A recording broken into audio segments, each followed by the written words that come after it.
Hello. This afternoon I'm going to try something different. We're going to make cream of potato soup, but on Sunday I often cook lots of things at once because I try to take one day and do all of my cooking that I can, or at least the prep for my week ahead. And my cameraman had errands to run this morning, so I didn't want to lose all of this process. So what I did is I took still shots of the process up until this point. And so I'm going to try to incorporate those now into the front of this video. But there's a funny story that I need to tell first. This is for all the grandkids that did not know this. When I first met your Papa Bruce, he didn't like a lot of things. In fact, about the only vegetable he liked was potatoes, corn, and green beans. And so I had to gradually bring him along on this process. But knowing he liked potatoes, and I was broke, I was poor as a church mouse, I wanted to do a special meal for him, so I made cream of potato soup. After I made the potato soup, he said, "That's the best potato soup I've ever eaten." And in fact, you know, there's something I've been wanting to ask you. He said, "Will you marry me?" So I guess the way to a man's heart is through his stomach, because after I made him potato soup, he did ask me to marry him. And of course, the answer was yes. So what I did this morning was I took you, I'm going to try to talk through and show you these pictures, but I did just plain taters. I showed the potatoes in a bowl before I ever washed them. Then the next picture I showed was where I'm peeling the potatoes. Then I'm putting the raw potatoes into this soup pot. Then I showed a skillet where I'm going to saute some butter, and just the butter and onion and celery. Then then the next picture is where I'm actually sauteing those vegetables. The next picture, I am pouring those sauteed vegetables into my soup pot. So that is where we're picking up right now. So here we have the soup pot. It has the sauteed celery and onions in it, and I added a bay leaf. And then as these potatoes started cooking, every once in a while I would just use my little spoon and I would mash some of those potatoes up against the wall of the pot. So we're going to continue doing that for a little bit. Oh, and I had just a little dab of chicken stock left that I put in here just to use it up.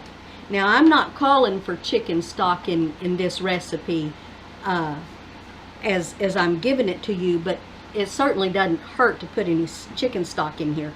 But so as I pick up a spoonful of potatoes, you might see some little shreds of chicken here, so don't worry about that.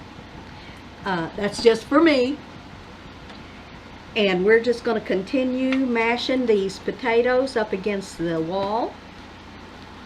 And as you're doing that, what's happening is the starch is breaking out and thickening the water. But the potatoes are getting tender, and so we're real close to having this done.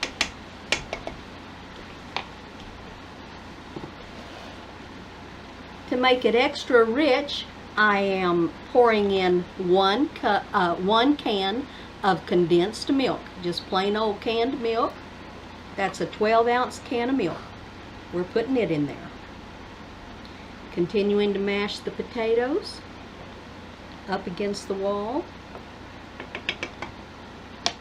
We're going to go ahead and season it now. And in here I have about half a teaspoon of celery salt and half a teaspoon of thyme.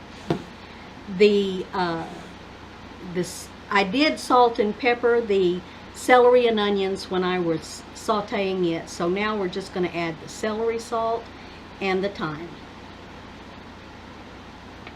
You can get as exotic as you want to get with the seasonings, but I'm just going to keep it simple. But other seasonings that would go in this would be saffron, red pepper. In fact, I'm going to tell you about adding red pepper flakes at the end. Potato soup leaves a lot of room for your own special way of doing things. But this is a basic recipe, and you can add to or take away as you desire. Okay, all we really need to do now is let that milk get warm. And I'm going to mash a little bit of these potatoes. Don't have to mash them all. A few lumps in there are real nice to come across and have something to bite into. There's my darling with his editorial comments. This is still one of his favorites. I'm not going to eat it because I'm still on my low-carb diet. And to date, I have lost 30 pounds. I'm continuing to lose and thrilled about it. And I have every reasonable expectation of going on to finish my goal. And so I hope y'all keep encouraging me along the way. I'm going to get a little taster spoon and taste of this now for seasoning.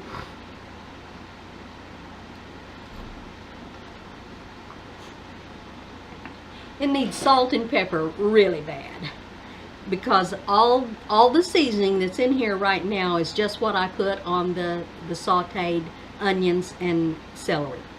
So we're just going to sprinkle all over the top some salt and pepper. This is my homemade blend that I talk about so frequently. So we're going to give that a stir.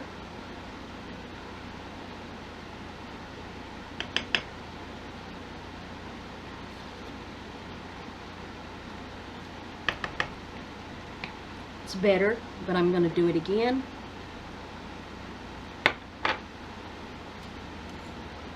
I'm also going to use my favorite rainbow peppercorns. A couple of twists. Stir it again.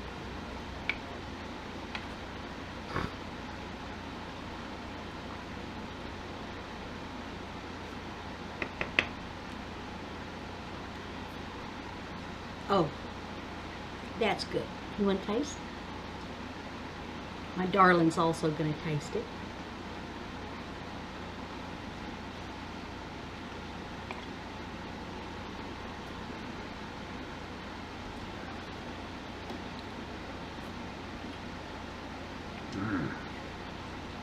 Approve? Thank you, dear. So, all we're going to do now is add some parsley. You can see this is just a handful of parsley, but it's going to add some flavor here too. So we're just going to give it a real quick rough chop.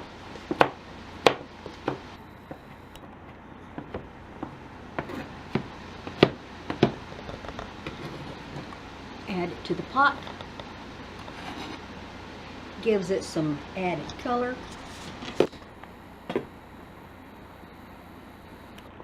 Just stir it around.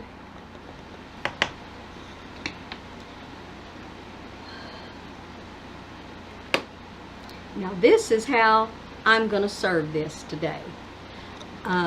It's a little thin, but it continues to get a little thicker as it stays on the heat, because that starch continues to be activated, the potato starch.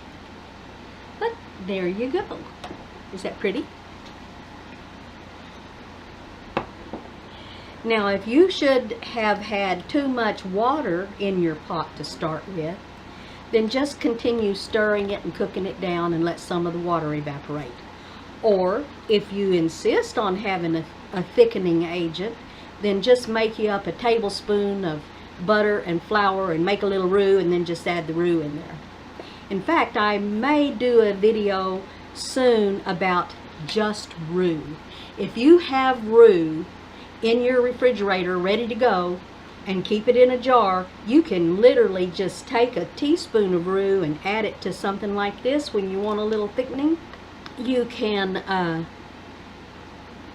I can't tell you the number of cobblers I have fixed that were too thin. The juice was too thin, because I like a little texture in my cobbler juice. And if you're careful and lay that crust back, pour the juice off, put it in a pan. My little cheat here. Pour it in a pan, put a teaspoon of roux in, stir it up, and then pour it back into your cobbler and put the crust back down. Nobody will ever know the difference, and they'll think that you've got the best cobbler in the world. So there we have it. We're going to turn, that's already turned off. We're going to put it over here. Whew, it's hot. I'm going to lift it up and let you see it one more time. A recipe to catch a feller. Hope it works for you the way it worked for me. So this has been Granny B's. Oh, I forgot one thing. Now, lots of people like to put little add-ons. Bruce has already said it's good if you want to put some jalapenos in there. Of course, cheese, croutons, crumbled bacon, or red pepper flakes. Just the sky's the limit. Whatever you think to enhance your soup, there it is. And so, once again, this is Granny B's recipe for potato soup. Now go and make it your own. And thank you again.